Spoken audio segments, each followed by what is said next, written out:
This is the Stingray Show, and coming up on this edition, we are going to Jacksonville, Florida to hear about the world's largest outdoor cocktail party between Georgia and Florida. Mark Schlabach will join us, and then Graham Hull from 247 Sports The Gators right here on this edition of the Stingray Show as we are going inside the world's largest outdoor cocktail party, the rivalry game between Georgia and Florida. Hi, this is Tim Brando with a reminder. Those of you on Tide 100.9, look out. You're about to feel the buzz of Stingray. This is Stephen Ray, a.k.a. Stingray, coming to you live from Tuscaloosa, Alabama. I'm Heath Hopkins. I'm here in DeSoto County, Mississippi, right outside of Memphis, Tennessee. You know, Mark, I'm going to put you on the spot. Do you feel that responsibility to pay it forward and give some kid a chance coming up in the ranks, kind of like Tony did for you? Why do you think I'm talking to Stingray tonight? Thank you, man. I appreciate that. No, I mean, look, no. Hey, Stingray, Here's the deal. When you get involved with Texas, it's like getting married to a stripper. and let me explain this. It looks good. It's kind of sexy on the surface. Yeah. But then you get the baggage, you get the drama, you get all that eventually comes with it. And that's what you get with Texas, and that's what the Big 12 learned. And Heath, any thoughts on our show moving forward? Hey, to everyone in Tuscaloosa listening here on Tide 100.9, with the Stingray Show, if you don't like it, you better learn to love it, because it's the best show going today, baby. Woo! And with that, I want to welcome you inside another edition of the Stingray Show. And this today, we are doing a preview of the world's largest outdoor cocktail party in Jacksonville, Florida, between Georgia and Florida. And Heath, this is always a blast of a football game. You know, back during the Urban Meyer, Mark Richt days, this game was the one I look forward to the most every single year. Yeah. And, you know, so many fun moments in those games over the many, many years. You know, Spurrier having his way with Georgia back in the day. And then, you know, now we're seeing Kirby kind of have his way with Florida right now. It's not as fun as it used to be, but it's still a fun game to always look forward to. All right, Heath, before we dive into this matchup, let's go on ahead and talk about the breaking news that happened on Sunday. Another one bites the dust in the SEC. Brian Kelly gets canned at LSU. Your thoughts on Brian Kelly getting the axe at LSU? Well, you've heard the many stories about Brian Kelly not being such the nicest guy off the field, how he's treated his coaches, how he's treated his staff, how he's treated former players and current players and this and that. I don't know if any of that's true. I know there's a long list of stories that go along with it, but I have no idea. I've never met Brian Kelly. Who cares if I ever do? But I understand. I mean, Stephen, let's look at this.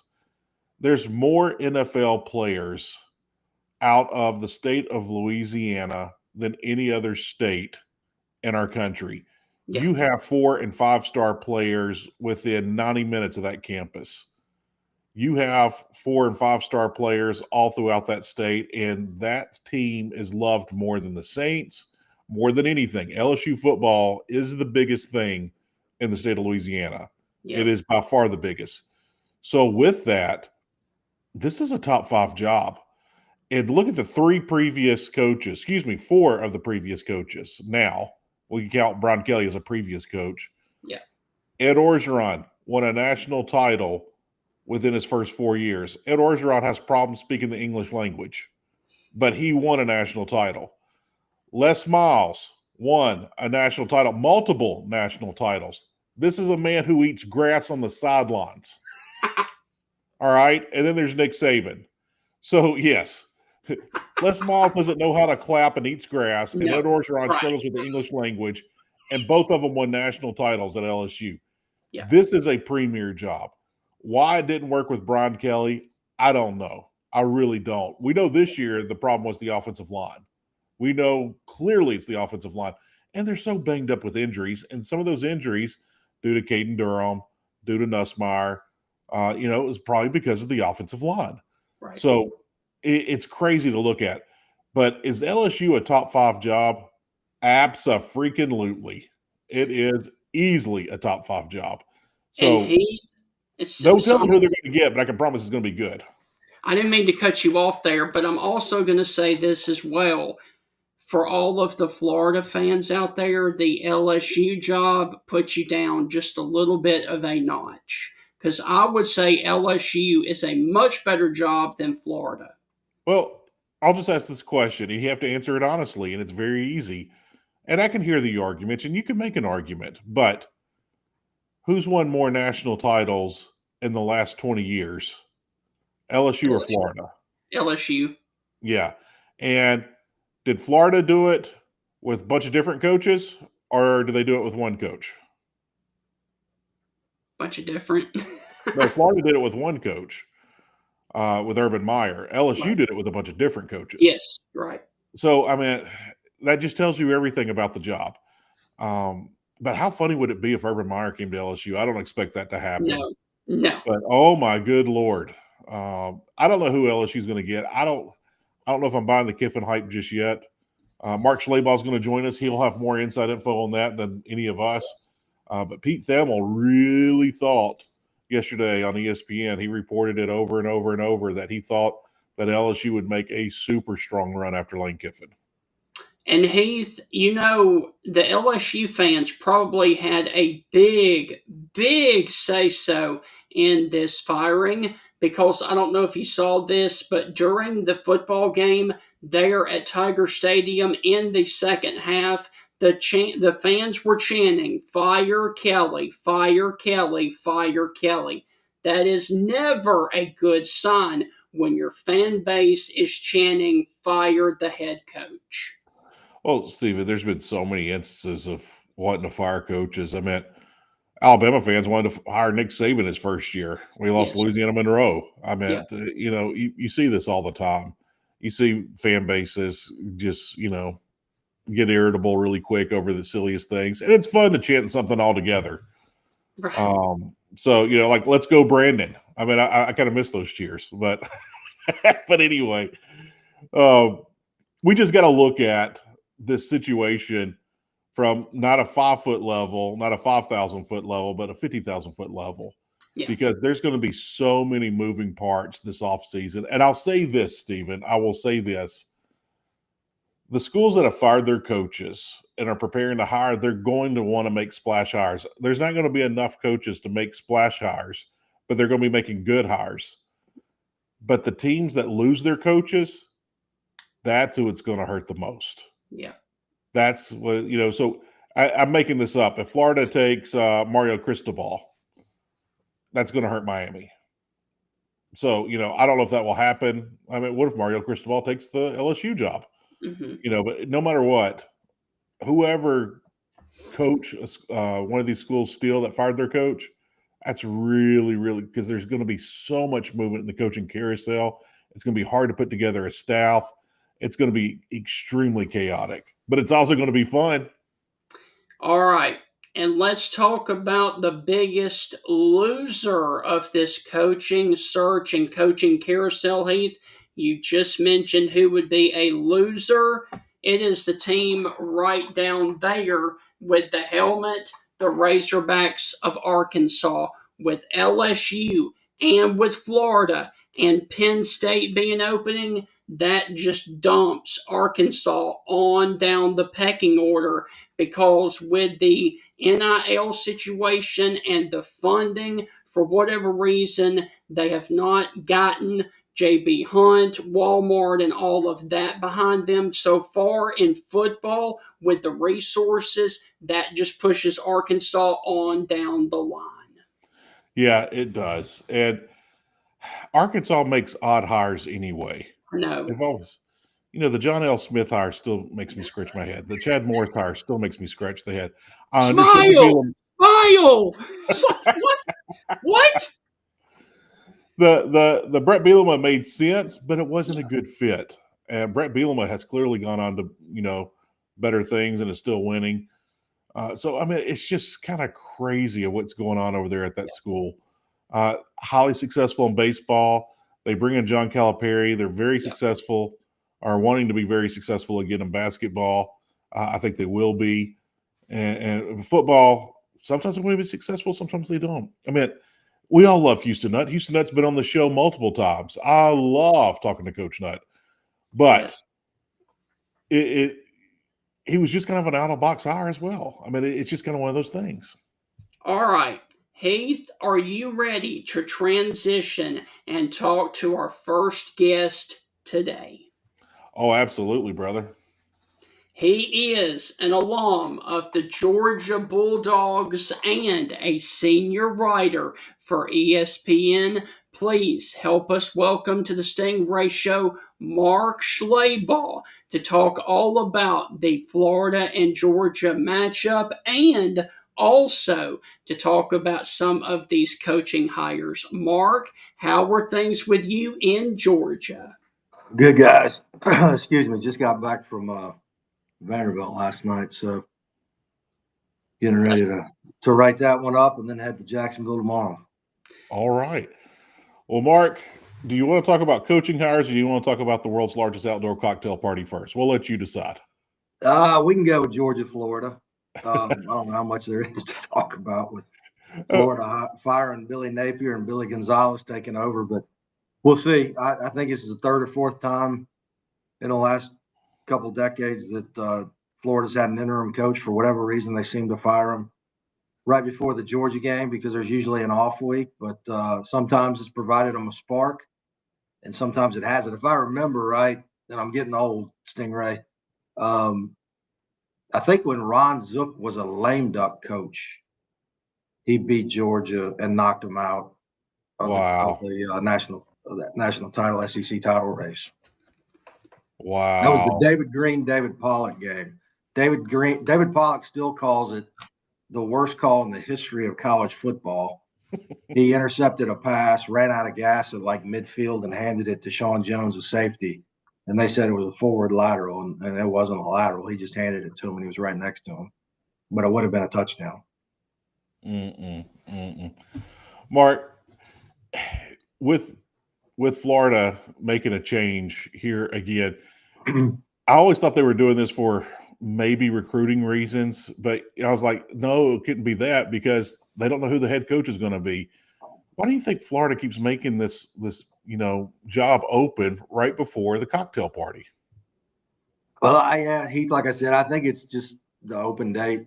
Traditionally, it's always the week before Georgia and gives your players time to kind of settle down and, react to the firing emotionally, and gives the new guy a chance to get organized. But, Billy Gonzalez has been there for a long time, receivers coach.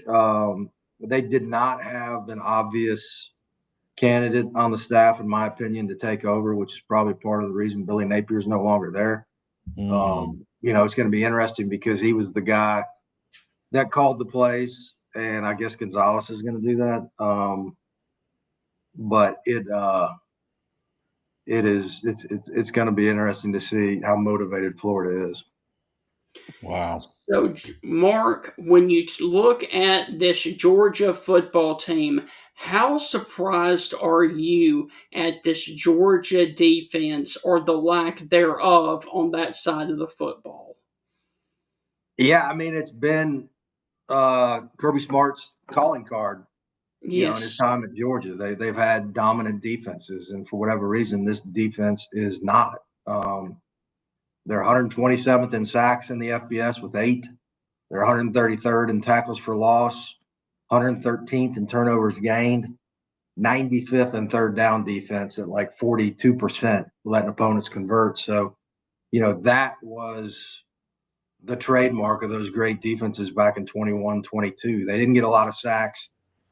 Didn't bring a lot of pressure, but they always got off the field on third down and they always stopped opponents inside the red zone. Still pretty good in the red zone, but, just do not have an obvious edge rusher. Damon Wilson transferred to Missouri. He was the guy they were really counting on to step up this season. I think he got $1 million for Missouri.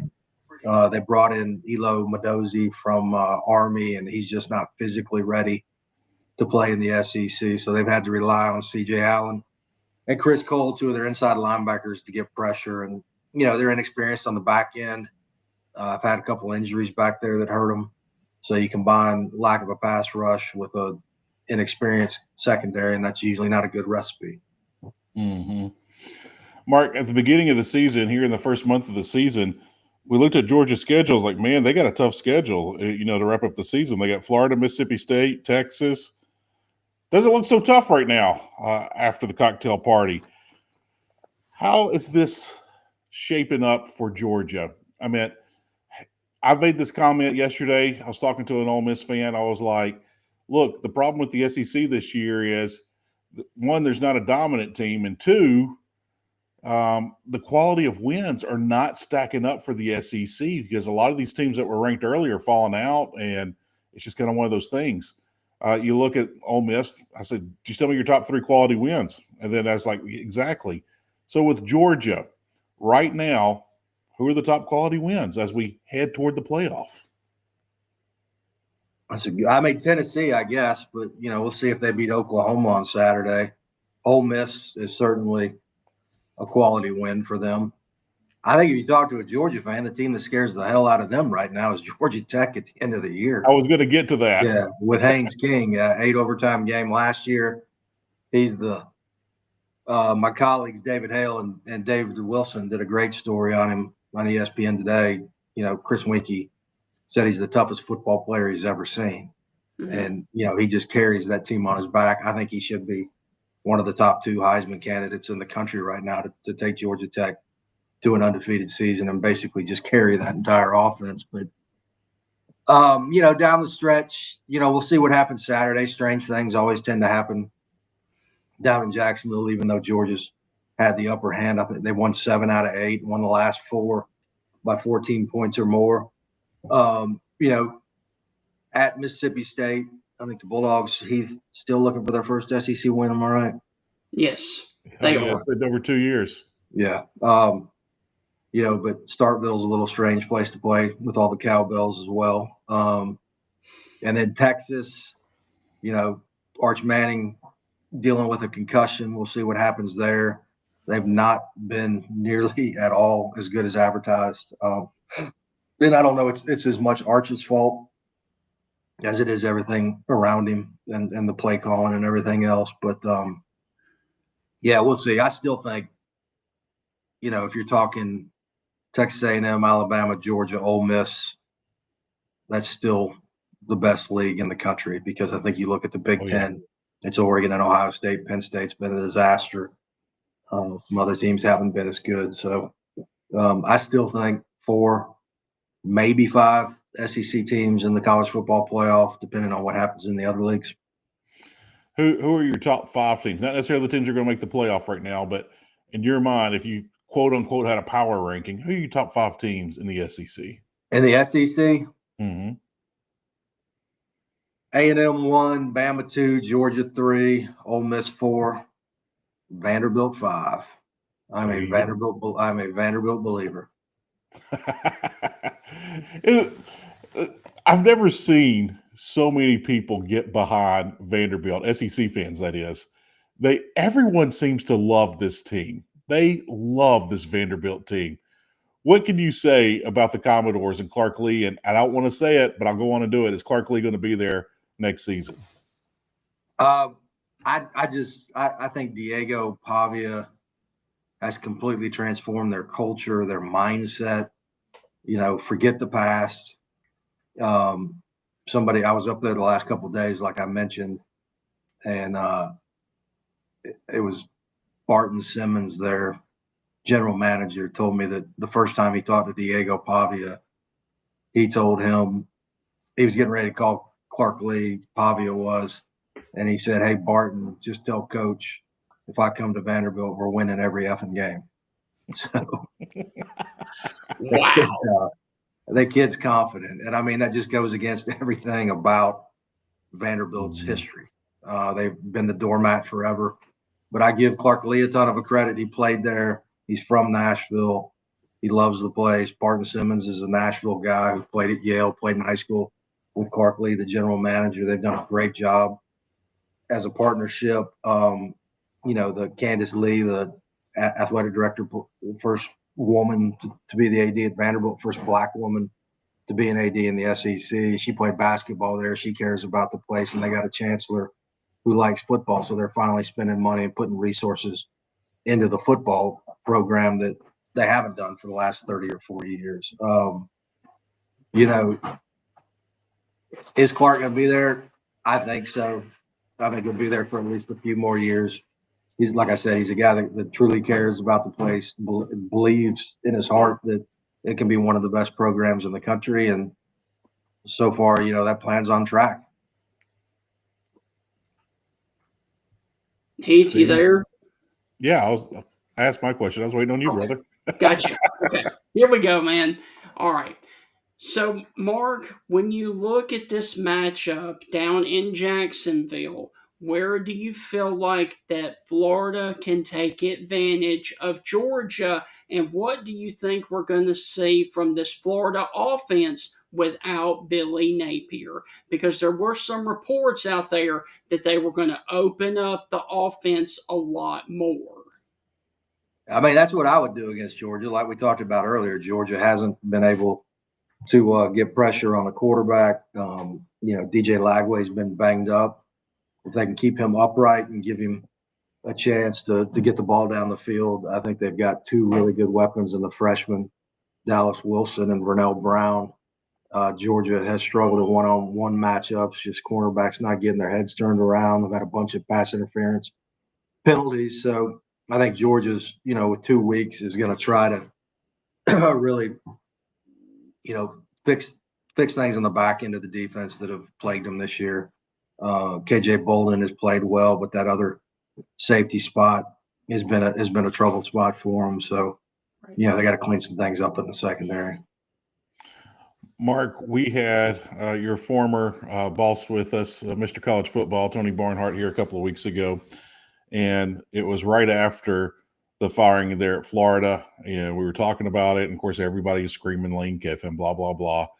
And we talked to Tony, and Tony said, if Florida, I have to think, is going to come out and make an offer to Kiffin of making him the highest paid coach in America. He says, so whatever Kirby Smart's making, add a little bit more and try to get Lane Kiffin to come down here. Now, we've had a million things happen since then.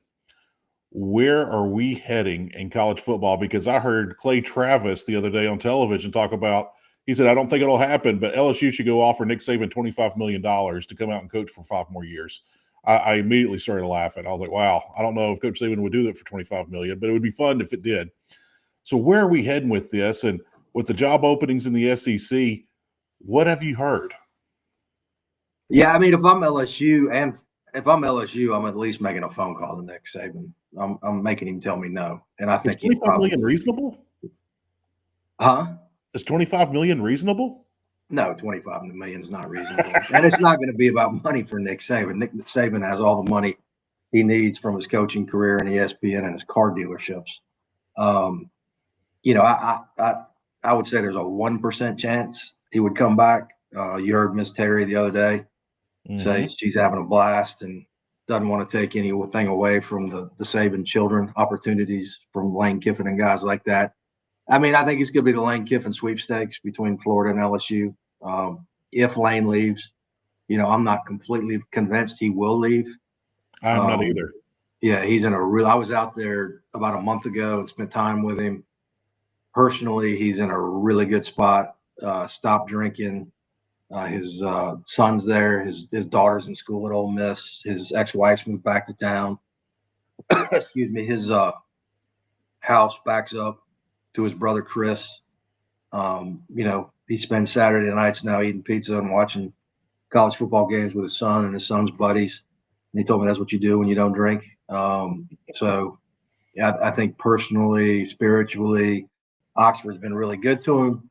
The question, I think, is does he believe he can win a national championship at Ole Miss. I think the loss at Georgia maybe affirms that maybe he can't because of limited resources and being able to get the players he needs, especially on defense, to compete with Alabama and Georgia. You know, one of his favorite things in the world to do, Heath, is to deep sea fish. You can get to deep water pretty damn fast from Baton Rouge, Louisiana. It might not be Yes, you can. might not be as clear as the water down in Jupiter, Florida, but it's still pretty good. So it's going to be interesting. I think right now LSU is a better job than Florida.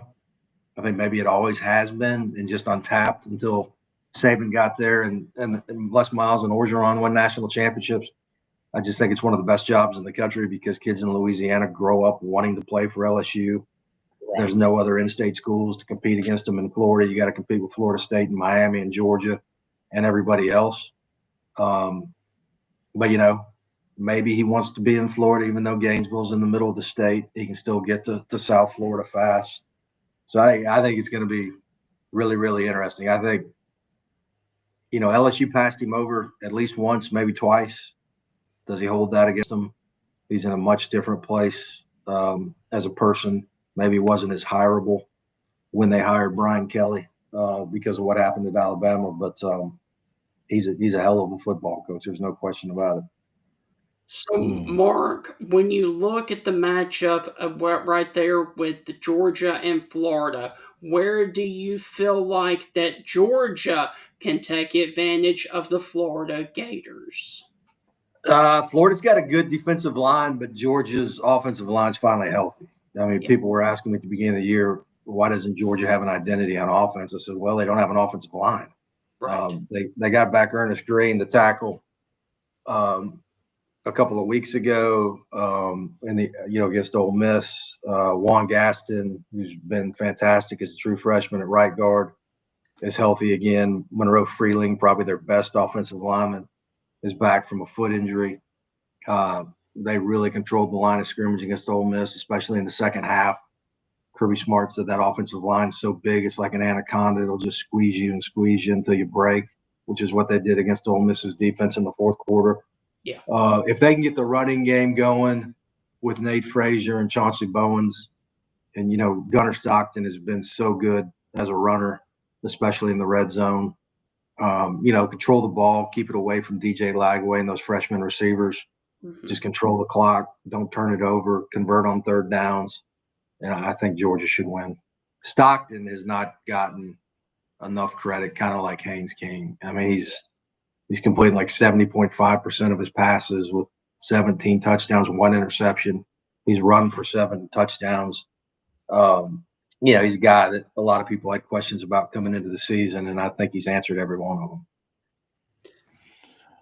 So, Mark, this weekend, where are you going to be? Are you going to be at the cocktail party? I will be at the cocktail party. I've been to it probably 8 of the last 9 years. Not my favorite trip in the world, I'll be honest, because it's hard to get in and out of that stadium. But it's the last one for a few years because I think it's going to Atlanta next year and then Tampa or vice versa because they're making some much needed repairs to that stadium, a renovation update. But yeah, it's still one of the best scenes in all of college football. And will we see you in Starkville? Hey, last time you came to Starkville, I told you to go to Rubens. I don't know if you and your buddies hit it up or not. We did. I am waiting to find out the kick time of LSU Alabama. I'm going to that one. And if it's an 8:00 kick, I think I'm going to go to at least the first half of Georgia Mississippi State. And then ride over to Tuscaloosa. What is it, about an hour and a half, Heath? It's not far. Yeah, it's about 90 minutes. Yeah. And watch it when you go through Reform, Alabama. It's Speed Trap City, brother. Speed Trap City. Aptly named Reform, Alabama is the worst place. Everyone gets a ticket in Reform. I wonder if I drove from Orange. I went from Atlanta to Oxford to Orange Beach to Tuscaloosa for the Vanderbilt game. I went down to the beach with a few days. My wife was already down there, and I wonder if I went through Reform. If you're on 82, brother, you went through it. 30 miles an hour. Hey, Mark, it was announced yesterday that Alabama and LSU is 6:30 Central on ABC. So that would give it me is a 6:30 game. a fun night game in Tuscaloosa, getting out of there and driving back to Birmingham. Yes. So you are going to try to make the Georgia game at Mississippi State? I don't know. That's going to maybe be cutting it tight. I could probably I could get to the first half and get back. Yes. Mm-hmm. I don't think I don't know that I've ever done 2 games in one day. It'd be fun. Be fun, man. One time I went to Virginia Tech's opener the year of the shooting on campus. And I went to the first game back there, and then that was the day App State upset Michigan. Yeah. So I jumped in my truck and drove from Blacksburg. 07? I believe so. Yeah. 07. I drove from Blacksburg to Boone, North Carolina, just to document the celebration. And I found the goalpost from the App State Stadium.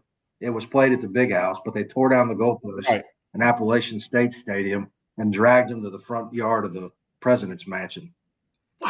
Wow. In my early days of media, I used to have to go through Boone, North Carolina. And there's a place called McAdoo's I'd always hit up for lunch. But, man, App State, that just school looks like it has so much fun, especially when they have good football, even without good football. But that school just looks like it's a blast. Yeah, it's one of the prettier places out there for sure. Mm-hmm. I got a good friend, Larry Williams, who covers Clemson for Rivals. His daughter is a cross country runner at App State now.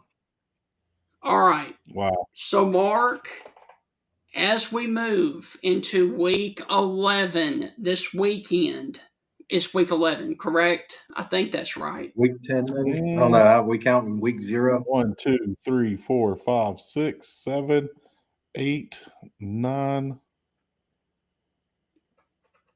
10. Week 10. Okay. I just know if Kirby Smart said there's 5 games left, maybe 10. Gotcha. Okay. I like it. Who do you ultimately have playing in Atlanta for the SEC championship game? Man, that's a tough one. I have not gone through the scenarios. I think Bama will be there. Texas A&M still has to play at Texas, and they got one other one. Who do they have this week? Missouri, maybe? Yes. Is that right? I believe so. Yes. I'll go with Texas A&M and Bama. Okay. Although I did tell Clark Lee yesterday I'll see you in Atlanta. Wow. Man, can you imagine that if Clark Lee got to Atlanta with Vanderbilt? They're at Texas and at Tennessee. And I think they've got Auburn and Kentucky at home. All of those are winnable. At Texas, Auburn at home, off week, Kentucky at home, at Tennessee. I could see them going 3-1 down the stretch. Yeah. I think it's going to be – I think the second spot is going to come down to strength of schedule. Yes. The tiebreaker. And I think Bama's 1 and Georgia's 2 and Vandy would be 3, I believe. Oh, wow. Bama just played like 4 straight games against ranked opponents.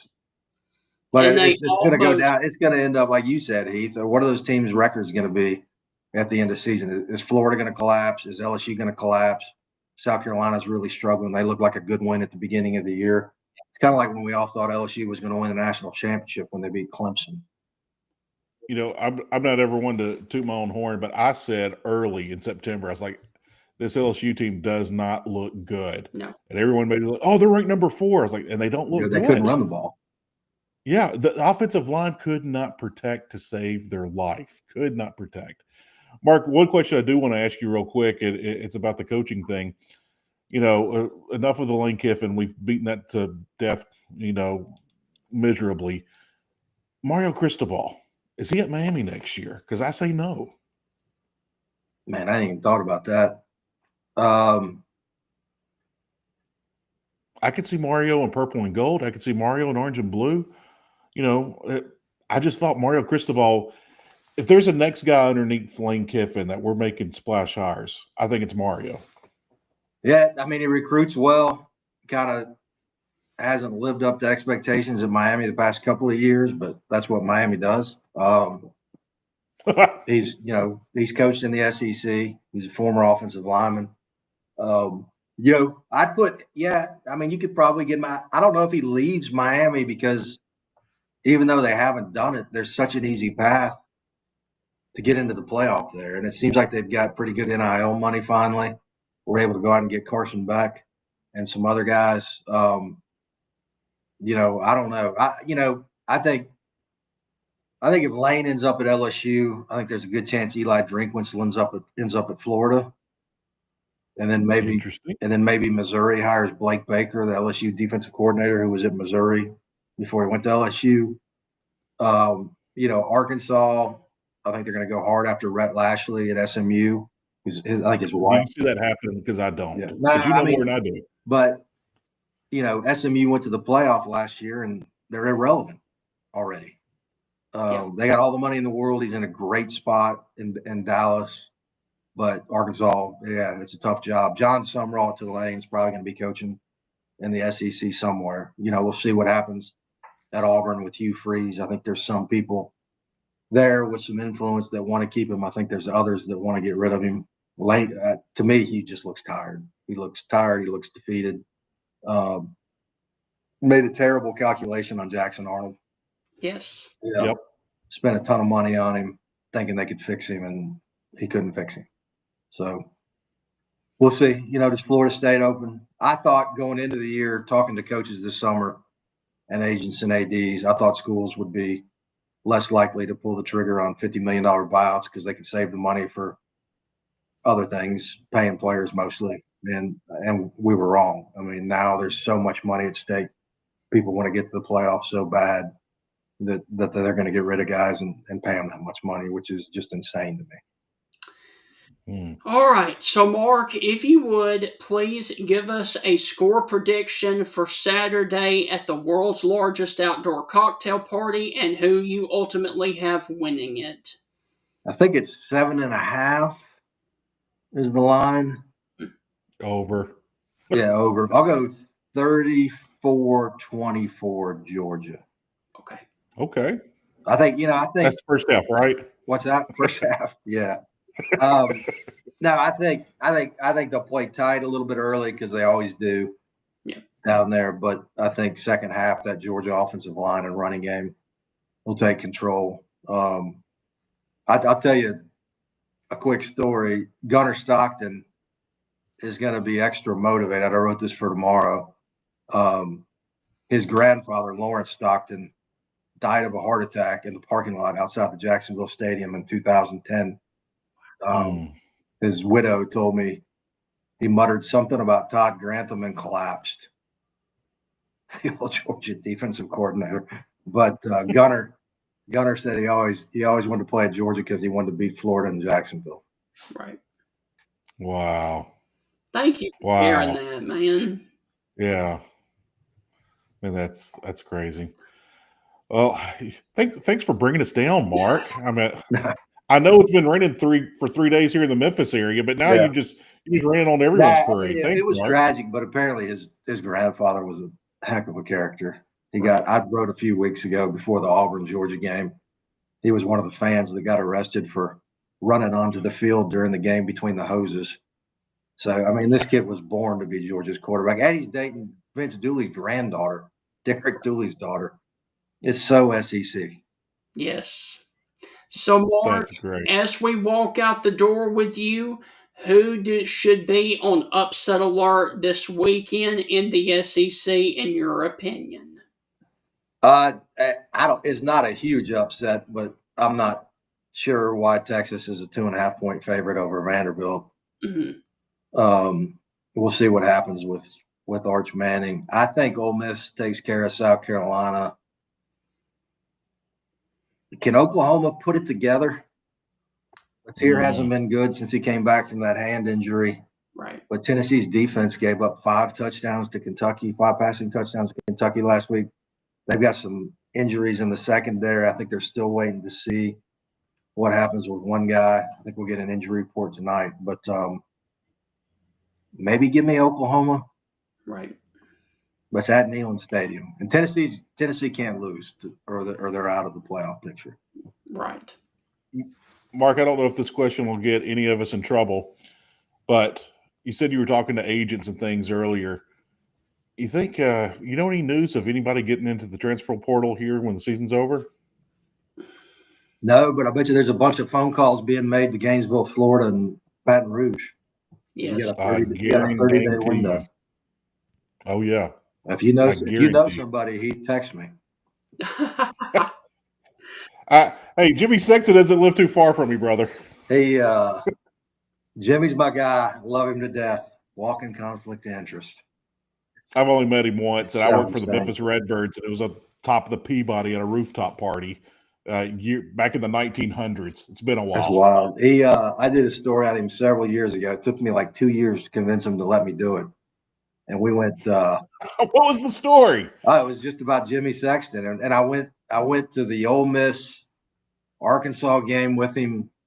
It was whatever game, went down to the wire, and Arkansas, the ball got kicked up in the air or something to Hunter Henry. Remember that Yes. game? Oh yeah. Yeah. Yeah. So we were at that game, but we left at like halftime to get to the Alabama LSU game. And we're on Jimmy's private jet flying from Oxford to Tuscaloosa, going through a thunderstorm. And I look over at Jimmy, and he's white as a ghost, and he's got white knuckles on the seat. He looks at me, he goes, "Oh yeah, the guy who controls everything in college football is freaking out at 30,000 feet." And I just looked at him. I said, "Thanks, Jimmy. You just gave me my lead." And that was my lead. Oh, that's a great And story. he has not let me do another story on him, by the way. So, Mark, Oh. look, man, this has been a blast. Thank you, as always, for joining us. Go and enjoy covering the world's largest outdoor cocktail party this weekend. Catch up with you later on, okay? Thanks, guys. Have a great weekend. You too. Mark, be good, brother. All right, so Heath, that is going to do it for the Georgia side of this matchup with Mark Schlabach there. I really do want to thank him for joining us. And now we are turning our attention to the Florida Gators, who are coming into this game for the first time after firing Billy Napier. And to break down this game from the Florida perspective, here is Florida Gator reporter for Florida 247 The Gators, Graham Hall. Graham, how are things with you in Gainesville, Florida? Everything is great. Had a good bye week, ready to get back and see these final 5 games with interim head coach Billy Gonzalez. A huge opportunity for him, a guy who's coached for more than 3 decades, and this is his first time being a head coach at any level. Even if it's an interim, it's a guy that's really easy for the team and the fan base to rally around. A national championship winning assistant coach under Urban Meyer in his 3rd stop at Florida. I mean, I don't think many coaches out there can say that they've come back to a program twice, and a guy who's just, an energetic personality, and they're going to have to find some way to, beat this really talented Georgia team. It's going to take a full effort, and they're going to have to be a little more explosive offensively than we've seen. So everything is good with me, and I'm looking forward to Saturday, getting out there to Jacksonville for the last time in 3 years, with that game going to Atlanta next year and then Tampa a year after that. Graham, go ahead and talk about this Florida offense and what you think we can see, because there are reports circulating that Florida is going to open it up. And I did hear where someone said that Billy Napier was hindering the offense. What are your thoughts, and what can we expect? Yeah, I mean, we'll see if Billy Napier was really to blame for Florida's offensive shortcomings. I think that there are some changes that could be beneficial, not having the head coach be the primary play caller. Maybe that can help Florida from a process standpoint. I think Ryan O'Hara, who is going to be the guy in the headset communicating to DJ Lagway on the field, Ryan O'Hara is awesome. He's got a great story, has had a fantastic rise in the business, and this is a huge opportunity for him. And it's a huge opportunity for Billy Gonzalez and for Russ Callaway. And it maybe will, more than anything, put to bed all the speculation, the rumors about whether or not Billy Napier, as Florida's offensive play caller, was, like you said, hindering Florida offensively. Now, I hate to be a Debbie Downer in any way, but expecting them to come in and have a totally retooled, revamped offense, that's just wishful thinking. I've, got a bridge in Brooklyn to sell you if you think that's going to be the case. There's a chance, absolutely, that you see, going from Napier to Billy Gonzalez as the assistant wide receivers coach, that Florida has more, 4 wide receiver sets. And let's be completely clear. I know there's been a storyline out there about Florida's offense, being predictable and whatnot. They've got a ton of plays that they haven't used. I think every program would say that. They've got an arsenal of plays that they can pick from, and whether you see them get a little more creative or do, some things that we haven't seen even remains to be seen. But expecting the offense to be wholly different, again, wishful thinking in my mind. If it happens, I'll come out here and eat some crow for sure. But I do think that, we're in the 9th week of the season, game 8, 10th week of the season, coming off 2 bye weeks, expecting a massive wholesale change. Yeah, just wishful thinking in my mind. Now, there are some things that Florida can do to be more explosive that are from an operational standpoint. If you look at the pace of play and how Florida operates offensively, they sometimes get the play in a little bit slow. They are kind of, they're not a hurry up type offense where they're running to the next play. They do take their time. Now, maybe they can relay the play call a little bit easier, having a designated play caller, and that they can operate a little bit quicker and have a chance to catch the defense, sleeping on its, not on its toes, whatever you want to call it. I think those are more likely than you see this offense become extremely explosive. Now, I will say, if it is more explosive, it's going to validate all the critics that Billy Napier had. And he certainly had a large contingent of them. If you've had a play caller on your staff that you could have turned to and they could have done a much better job, it's kind of a no-win situation, because people are going to be sitting here, first week of November and say, man, if only this had happened sooner. Kind of like last season where people were talking about Florida's defense and the way that they improved down the stretch. It was impressive, but it left a lot of people sitting there saying, man, if only this had happened sooner, we could have been more competitive. People will still have mixed emotions if Florida comes out and is much more effective offensively. Graham, this team, most people have written them off. Let's just move on. Let's get our new coach. Let's go spend a lot of money. Let's rebuild this thing. Blah, blah, blah, yada, yada, yada. I'm more concerned about the players there. Have you heard anything of this guy's getting in the transfer portal? Man, this entire team's getting in the transfer portal. Is it one of those things like, hey, let's wait and see if Lane Kiffin, Mario Cristobal is going to be our next head coach, or man, I'm just done with this. I want a fresh start. I want to get out of here. What have you heard from the players on the roster? I think most of them intend to make those business decisions after the season. The portal rule change in the beginning of October, where the portal doesn't open up when a head coach is fired.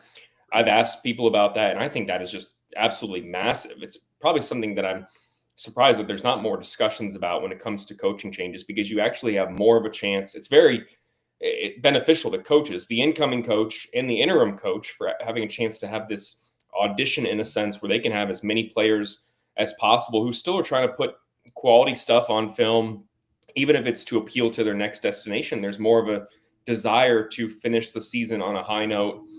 Florida has talked repeatedly about not fracturing, not splintering, and that's still the case here in Gainesville. They decompressed after Billy Napier's firing, and it's a lot of guys who are motivated to, like I said, go out and try and finish the season strong. And then a lot of those conversations can happen behind the scenes. You have collectives who have an opportunity to maybe get a sense of who could be looking elsewhere and find out who they want to keep, and actually have a chance to figure some things out with them for next season if they're in the plans.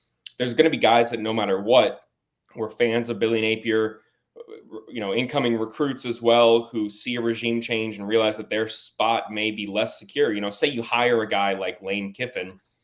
He's so reliant on the transfer portal. and has also recruited, obviously, in Oxford this class for more than a year, that they may find themselves pushed out. And before that happens, they want to figure out what a potential landing spot for them could be elsewhere. I understand that completely.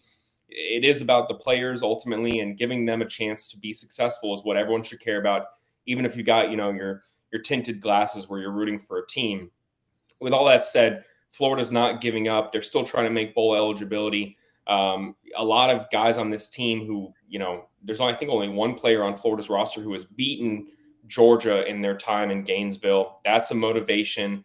Getting to bowl eligibility for a lot of guys who are going to be playing, their final snaps, not just in college, but in general in the game. Yeah. They still love the game. Those leaders are speaking up, wanting everyone to finish strong. And I don't sense that unless things go entirely off the rails here in Florida, gets blown out by Georgia and then struggles against Kentucky, where you're going to see guys start to shut it down. If they do, I think it's going to be because they're playing through injury thus far this season, and they got to think about their future. And I don't think anyone can blame them. If you're playing with a torn labrum, or you're dealing with something that could require surgery after the season, and you're looking elsewhere, it makes sense in my mind to put your health first. And that's understandable to me. But let me just say this. I too often have seen when someone undergoes surgery, when Florida was struggling and guys had surgery, the quip that people would make on social media was, oh, it's opt-out season. They're shutting it down for the season. These are competitors, man. Like, one of the most insulting things you could say to someone is that when they're playing through injury, especially, is that they are quitters. Like I think all of us, if we're competitive in our own businesses, would sit here and take offense to someone publicly calling me a quitter if I'm playing through injury or if I'm undergoing surgery. No one goes under the knife for fun. Right. I mean, if they get surgery, it's not because they're opting out. It's because they're taking care of their health and prioritizing their future. And I think all of us from a human standpoint can understand that. Graham, you cover the Florida Gators. You are there surrounding that program. I am interested to get your take here. With LSU opening, where do you put Florida in the pecking order between the program of LSU and now Florida? Well, I think they're very similar in terms of resources, the program history. These are two proud programs with a ton of supporters, with a ton of investment, billion-dollar programs over the past 2 decades. And I think just looking at them from, the financial and the resource standpoint, they stack up evenly. Now, if we're having the conversation about where would a Lane Kiffin want to coach, that's entirely different in my mind. It's not about resources. It's not about, alumni support, state support, whatever it is.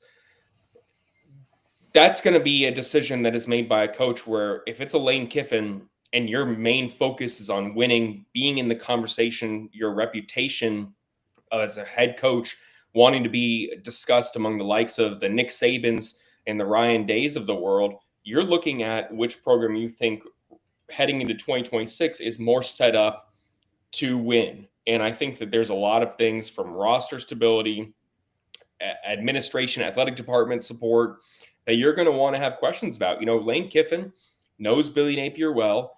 They passed each other at Alabama. Even Jim McElwain, Jim McElwain was at the Oakland Raiders. And then a year later, Lane Kiffin gets to the Oakland Raiders in 2007. Coaching is a fraternity. These guys talk to each other. And if I'm Lane Kiffin, the first question I have to ask someone is, why didn't it work out for Jim McElwain? Why didn't it work out for Dan Mullen? Why didn't it work out for Billy Napier? These are coaches that he has a lot of respect for, even if he thinks probably that he's a better coach. And the answer is simple. If you're the athletic director, if you're Scott Strickland and you're talking to Lane Kiffin, if he's asking, why would it work out for me when it didn't work out for them? What's going to be different for me? When Billy Napier had all this investment, was able to bring in transfers, was able to sign top 10 classes, what's different for me? What's going to be different for me? Is the answer as simple as, oh, you're a better coach than them? Lane may believe that, but there may be some things from an organizational standpoint that he wants to have answered. So those programs are very comparable in a lot of ways. I think that if you're Lane Kiffin and you obviously always care about having a lot of control, you saw the reports that came out about Brian Kelly, where the athletic director and the governor was involved at trying to force his hand in coaching changes. Scott Strickland made a really, I think, wise comment when he spoke about Billy Napier's firing, when he said, we've had discussions with Billy about hiring an offensive play caller, but my job is to hire head coaches. It's not to hire or even fire assistant coaches. He couldn't force Billy Napier to hire a play caller. There were reports that came out that LSU Scott Woodward was trying to force Brian Kelly's hand about who to fire, and he said no.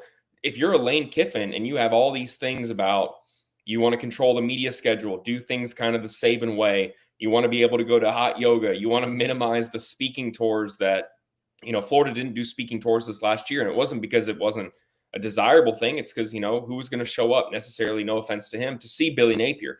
You want to make sure that you have control and that you're not going to have an athletic director who is going to butt in and force your hand when it's your reputation on the line. And from what I've heard post firings at both Florida and LSU, I think if I'm Lane Kiffin, I think that the less influence from the athletic department at Florida is an appealing factor. Mm-hmm. Graham, the one thing that keeps coming up is all these coaches, and are they going to call him? Is this going to happen? I've heard this rumor, blah, blah, blah. Is it going to be this, that, whatever? What have you heard most recently? And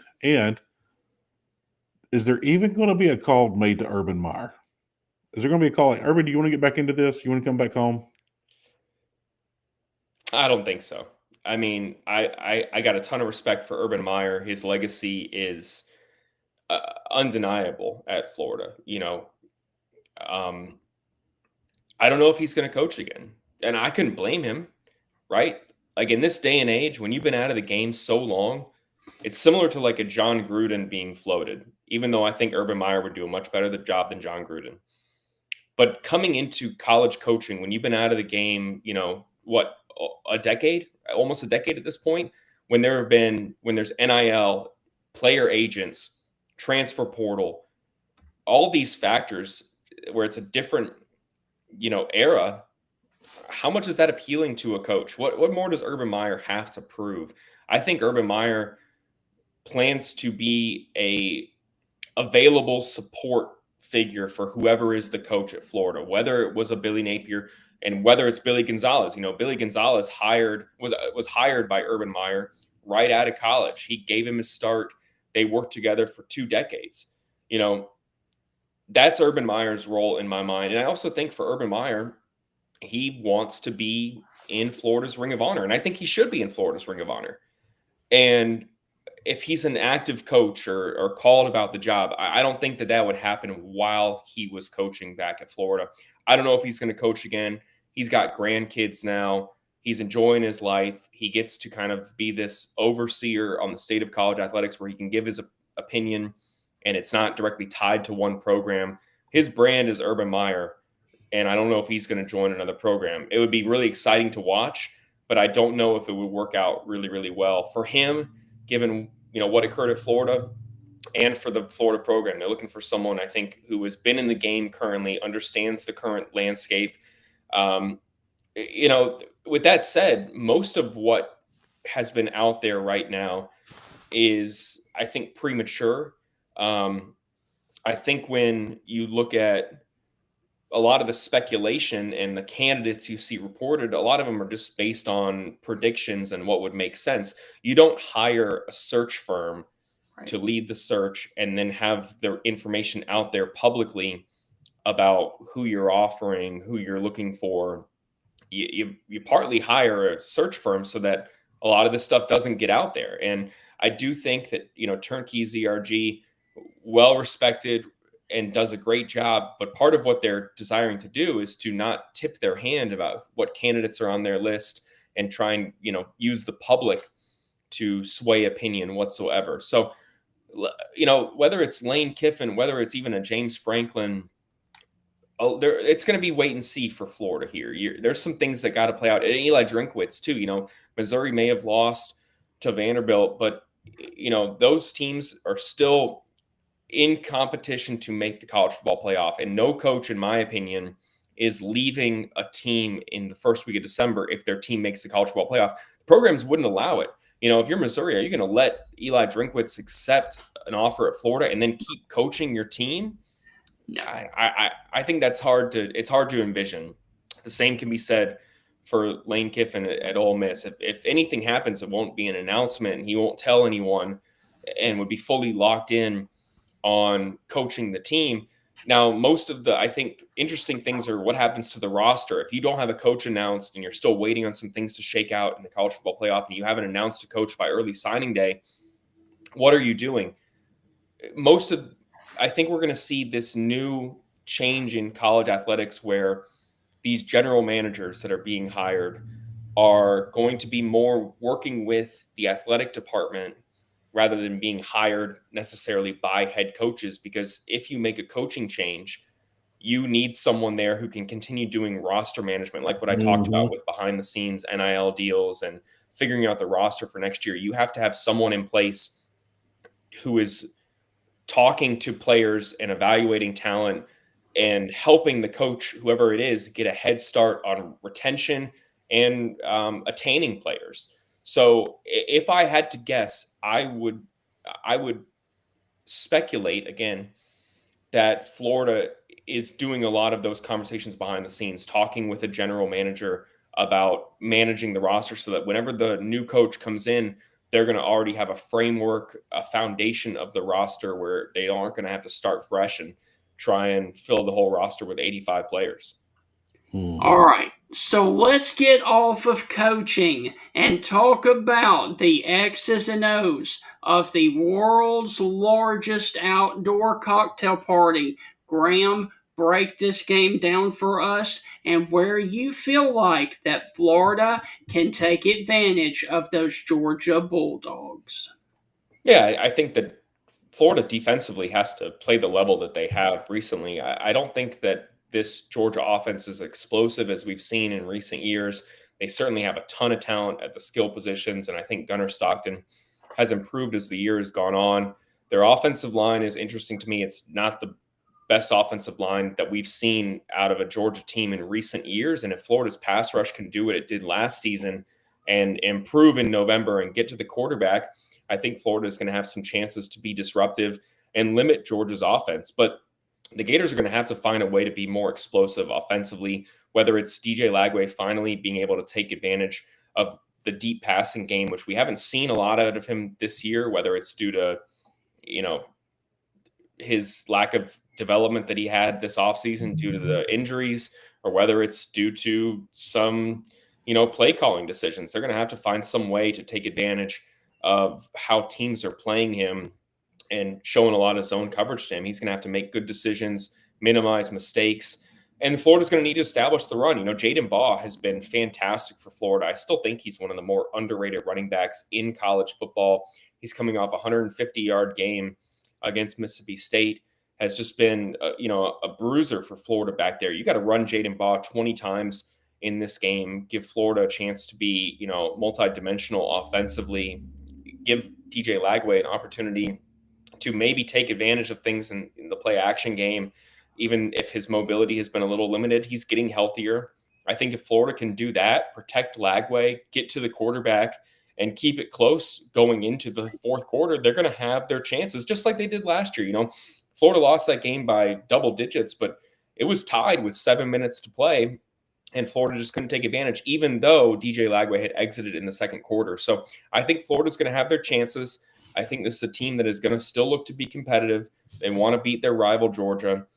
If they can do all those things I just mentioned, they're going to have their chances against this Georgia team. But I'm not doubting Kirby Smart in a game of this magnitude. There's no one who cares more about the Florida-Georgia rivalry than Kirby Smart right now. You remember some of those clips that came out, the locker room conversations of him. That is a guy who wants to not just beat Florida, he wants to kick their butt, man.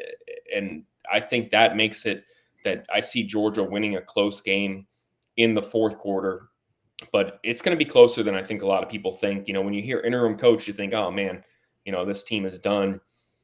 It's going to be closer than people think, in my opinion. Wow, because I'm one of those people. I thought, man, Florida is just probably going to fold right here and just going to make it to the end of the season. Just try to survive the season, move on, see what happens. But Graham, you know more than we do. You cover the Gators, so I look forward to seeing what is going to happen. My last thing to you, Graham, and I'm done with questions. Give me 2, 3, 1,000 names, whatever. Who's in the running? Give me the short list of who's going to be the next head coach in Florida. Who do you think?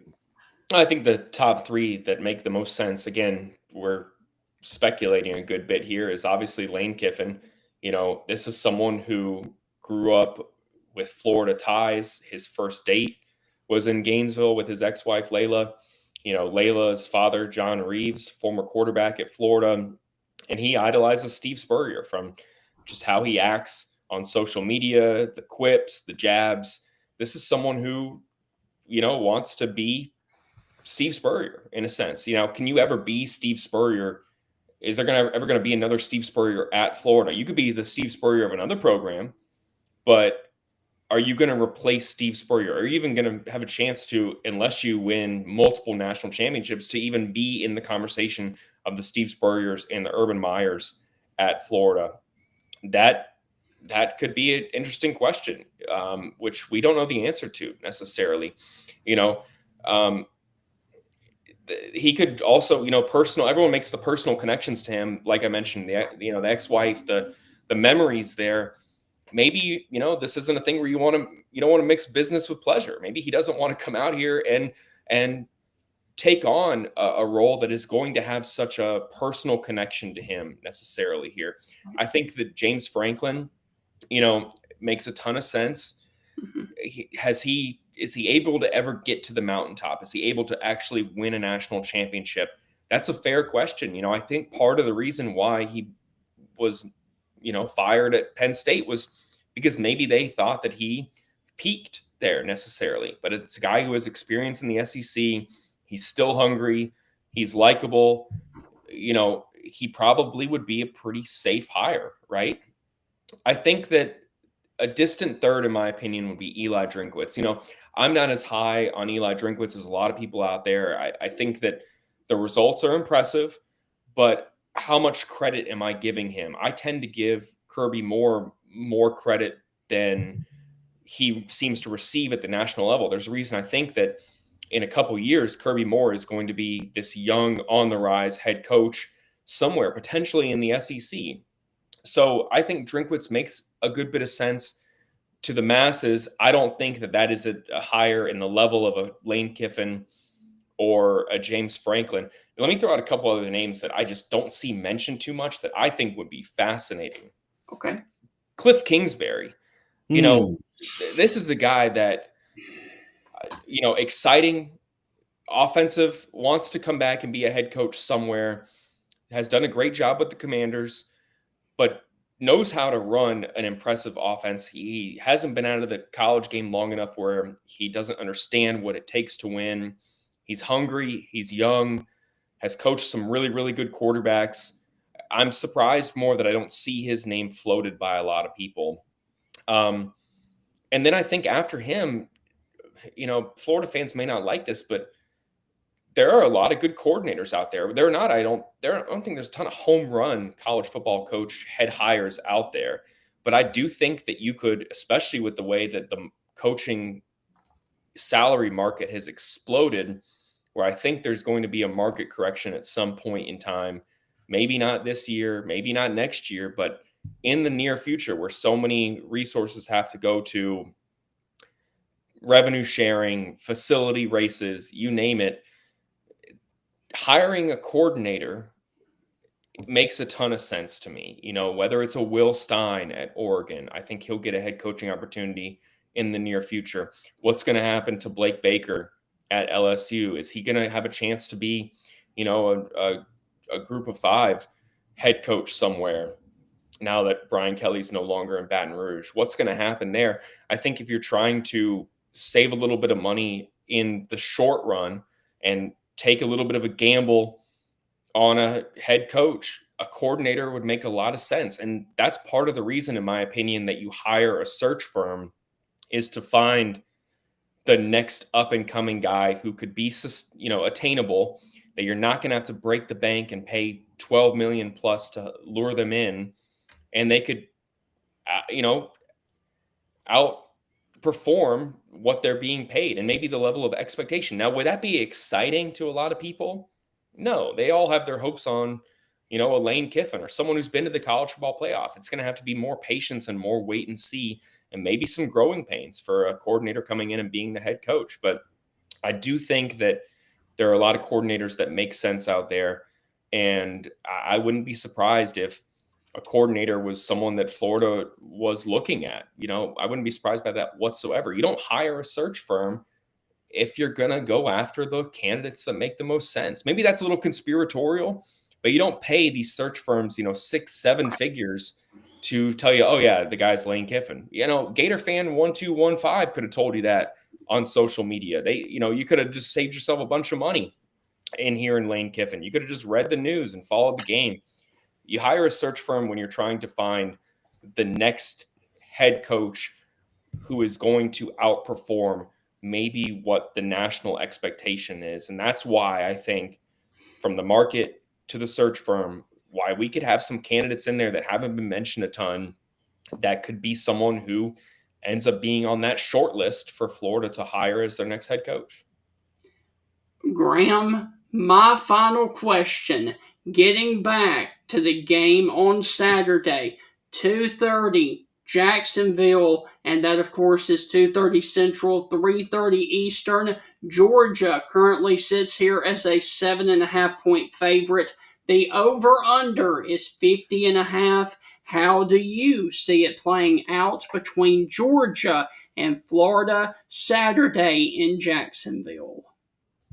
Well, the last 3 games in the series, Georgia has scored 34, 40, 44 points. So averaging 39 right there. And each one of those 3 games, Florida has scored 20 points. 20 points in each of the last 3 games. So if I'm just taking, the averages of that, I'm taking the over. Now, don't come burn my house down if it doesn't hit. But I'm saying that just makes a ton of sense from that standpoint. I think that, like I said, it's going to be a little bit of a closer game, but I could also see Georgia winning this game, 30-20, 30-21, and pulling away in the fourth quarter, getting some late scores. Look at Florida's previous outcomes. Miami and LSU and Texas A&M, Florida had its chances in the fourth quarter. Those were 1-score games, and then they end up being double-digit losses for Florida. That's where you get a little bit interesting there at the end, because you're going to see the team that is down be a little bit riskier, go for it on 4th down, give the opponent a short field where then they can get an easy score, kick a field goal. And that's how I see maybe that 7.5 hitting for Georgia, where they win by 10, but it's a 3-point game, with 7 minutes to play. That's where I could see Georgia covering in that sense. So my gut tells me that Georgia covers 7.5, and that you see the over just barely hit. If I had to make a score prediction today, I would probably go 31-20 Georgia. But again, I think it's going to be a close game in the fourth quarter. And, say it's 23-20, and then Florida goes down the field and makes it 27-23, and then Georgia gets one final chance at it. If you get beat at the end there, yeah, it's not going to feel good, but you're going to look at it and say, hey, we had our chances. We were a couple stops away. There's no moral victories here, but I do think it's going to be close enough that over is going to hit.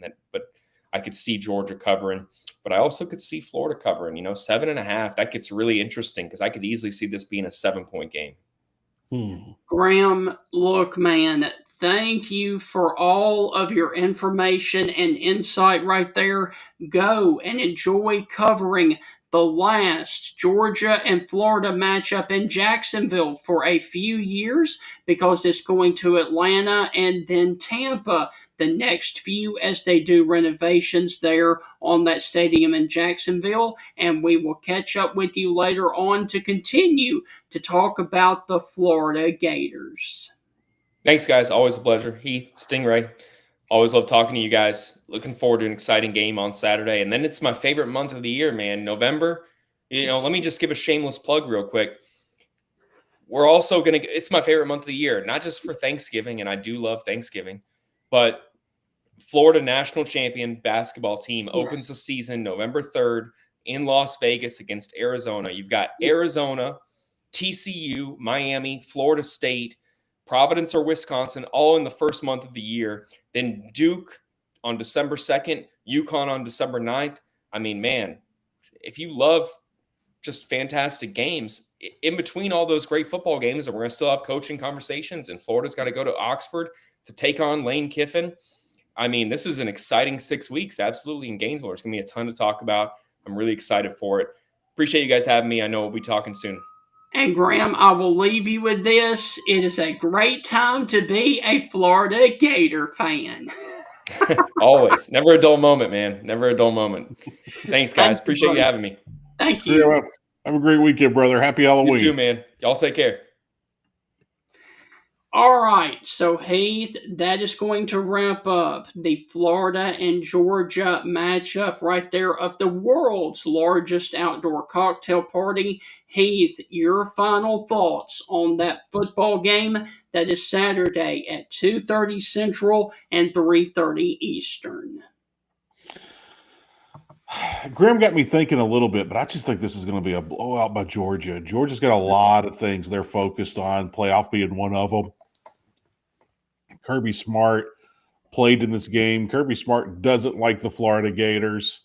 I mean, it's just plain and simple. Old rivalries don't die. They just don't, and Kirby's not going to let it die. So Kirby wants to take advantage of Florida while they're down. I think this is going to be heavy Georgia. Graham made a lot of excellent points. Look, Georgia's having a problem getting to the quarterback. Florida's been doing some good things on the O-line. So I could see some things. The battle is always won in the trenches. Yes. But I think at the end of the day, Georgia just out-athletes Florida. But I will say this. I've only been impressed with the Georgia offense in one game this year, and that was the Ole Miss game. Yeah. Other than that, I have not been impressed with the Georgia offense all season long. Have they turned it around since the Ole Miss game? Maybe, but we'll find out. I don't know. Heath, I believe that it goes along the similar fashion of the Ole Miss game. I have no faith in Georgia and Kirby Smart's defense. They can't stop a nosebleed right now, and that plays into the factor, especially with a healthy DJ Lagway. I think Florida gets outmanned in the fourth quarter, but I think it is a very close game until the fourth quarter, and then we have a very, very small margin of victory for Georgia in the fourth quarter. Yeah, there you go. I mean, I don't know. I know I'm going to watch, Yes. but I just have no idea how this one's going to turn out. I feel like it's going to be a blowout by Georgia, but I've been wrong before. Hey, my wife tells me I'm wrong every single day. So I'm not going to be shocked if I'm wrong on this one, but I just think it's a Georgia to blowout. All right, so that is going to put a wrap on the Florida and Georgia preview show. Hope that you guys have thoroughly enjoyed it on Facebook, Twitter, and here on YouTube as well. When we return tomorrow at the same time of 8:30 a.m. Central, we are going to be doing a preview of Arkansas and Mississippi State with Steve Robertson, and we are also going to be joined by Kevin Bohanna. We will see you guys then right back here on the Stingray Show tomorrow, and we are done. Go Gators and sick 'em dogs. Good luck to both teams this weekend.